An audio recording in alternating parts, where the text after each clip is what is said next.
Недавно я прочитала небольшое стихотворение Алоизы Пашкевич «Три кветки». И в этих 12 коротеньких строчках я почувствовала и боль, и разочарование, и силу материнской любви. Иногда случается так, что друзья перестают быть друзьями, слабеют и рвутся братские узы. И только любовь матери, женщины-матери, родины-матери, словно неиссякаемый живительный родник, словно оберег, данный свыше, навсегда остается с нами.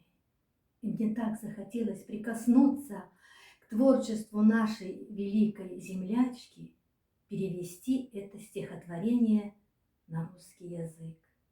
Три кветки, три цветка. Когда покидал я родительский дом, то взял три цветка, чтобы помнить о нем. От матери с братом я 2 получил, а третий мне лучший мой друг подарил. И если не вянут в чужой стороне, то значит, все 3 тоскуют по мне. Но быстро промчались дни счастья, утех, на слезы и горе сменился мой смех. Смотрю на цветы, а от брата завял, от друга весь в плесени серый лежал. Лишь цвел только тот, что от матери был.